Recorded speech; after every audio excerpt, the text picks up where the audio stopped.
বিসমিল্লাহির রহমানির রহিম। আসসালামু আলাইকুম রহমতুল্লাহি বারকাতুহু।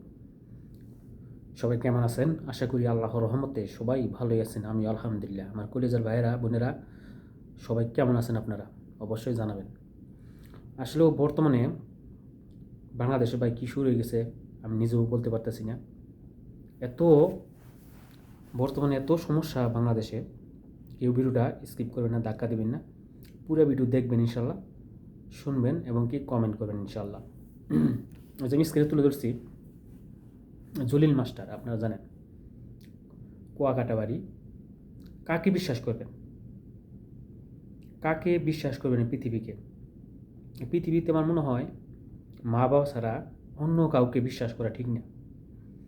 একটা ছাত্রী, আপনারা জানেন যে এই যে আমি স্ক্রিনে তুলে ধরছি, প্রায় 6 মাস ধরে তাদের সাথে, না আরও বেশি হবে হয়তো, অনেক দিন ধরে সম্পর্ক। মানে ওই মেয়েটাকে পড়াইতো, সে কিন্তু একটা হুজুর, সে পড়াইতো, তারপর যেন কীভাবে সম্পর্ক হয়ে গেছে। এই হুজুরের বয়স অনেক, এই মেয়েটা হয়তো 10ম শ্রেণীতে পড়ে। কাকে বিশ্বাস করবেন করেন? কীভাবে যে সম্পর্ক করছে, এখন এটা ভাইরাল, তোলপাড় হয়ে যাচ্ছে, সারা বাংলাদেশে ভাইরাল হয়ে গেছে। তাই মেয়েটি বলতেছে সব কিছু জোর করে করছে, সব কিছু জোরের দোহালে এগুলো বলতেছে, হুজুরের ফান্দে বলে পুরে এই কাজগুলো করছে, অনেক কিছু বলছে।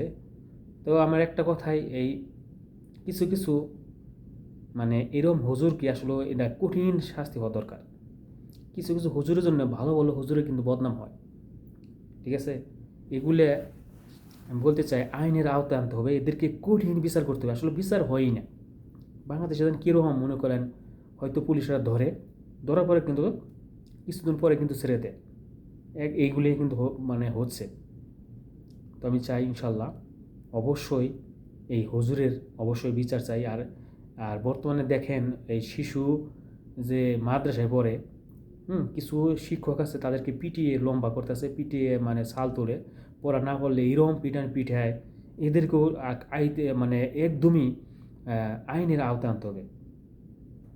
কেন এরা করে? আর কিভাবে আমরা এই স্কুল মাদ্রাসায় দিব? ছেলে মেয়েকে কীভাবে পড়াবো? হয়তো আজকে আপনার সন্তান, কালকে অমুকের সন্তান, পরশুদিন আমার সন্তান, ঠিক আছে? আল্লাহ না চায় বা না করুক, এই কাজগুলো আসলে আমরা একদমই ভালো লাগে না, পছন্দ করি না। আমি চাই বাংলাদেশে অবশ্যই একটা কঠিন একটা বিচার হোক বা একটা আইন করা হোক, এই শিশুর থেকে শুরু করে পরকীয়া, ঠিক আছে, বিভিন্ন ধরনের আইন প্রয়োগ করুক। আমি এটাই চাই। আসলেও কেমনে জানি আইনের ফাঁক দেওয়ার লোকে বেরিয়ে যায়, মানে ধরে নিয়ে যায়, নেওয়ার পরে 6 মাস 1 বছর পরে তারা বেরিয়ে যায়। এমন আইন করুক, কঠিন বিচার করুক, কেন জানি তারা চিন্তা করে না যে উপরে আল্লাহ আছে, দুনিয়া 2 দিনের।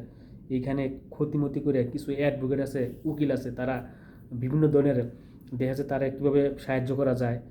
এদের উকিলগো বা যারা অ্যাডভোকেট আছে এদেরকেও আসলে আইনের আওতায় আনা দরকার। তারাও কিন্তু এই যারা জঘন্য কাজ করে তাকে পিছনে বা তাকে পাশে থাকে। আসলে খুব দুঃখজনক ব্যাপার। আমি একজন সৌদি আরব প্রবাসী, খুবই খারাপ লাগে এগুলা খবর নিউজ দেখলে।